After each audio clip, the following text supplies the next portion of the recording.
হৃদরোগে আক্রান্ত হয়ে প্রয়াত করিশ্মা কাপুরের প্রাক্তন স্বামী সঞ্জয় কাপুর।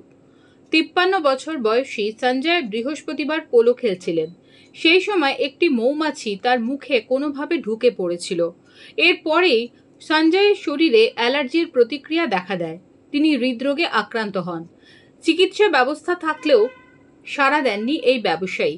জানা যাচ্ছে, লন্ডনে ময়না তদন্তের পর দিল্লিতে আনা হবে সঞ্জয় কাপুরের মৃতদেহ। মার্কিন যুক্তরাষ্ট্রের নাগরিকত্ব থাকলেও সঞ্জয়ের আসল বাড়ি দিল্লিতে, আর সেই কারণেই দেশে শেষকৃত্যের আয়োজন করা হয়েছে। যেহেতু ভারতের নাগরিকত্ব নেই, তাই সঞ্জয়ের মরদেহ দেশে আনার আগে একাধিক প্রক্রিয়ার মাধ্যমে যেতে হবে তার পরিবারকে, আর সেই জন্যই শেষকৃত্য দেরি হতে পারে বলে সূত্রের খবর। সঞ্জয়ের বাবা তথা খ্যাতনামা শিল্পপতি অশোক সচদেব জানিয়েছেন, তারা যত তাড়াতাড়ি সম্ভব ছেলেকে দেশে আনার ব্যবস্থা করছেন।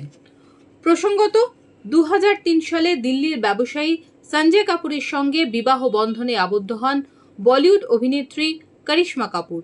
তাদের দুটি সন্তান রয়েছে, সামাইরা ও কিয়ন। 10 বছর একসঙ্গে থাকার পর করিশ্মা এবং সঞ্জয় আলাদা থাকতে শুরু করেন। 2016 সালে এই দম্পতির আনুষ্ঠানিক বিবাহ বিচ্ছেদ হয়।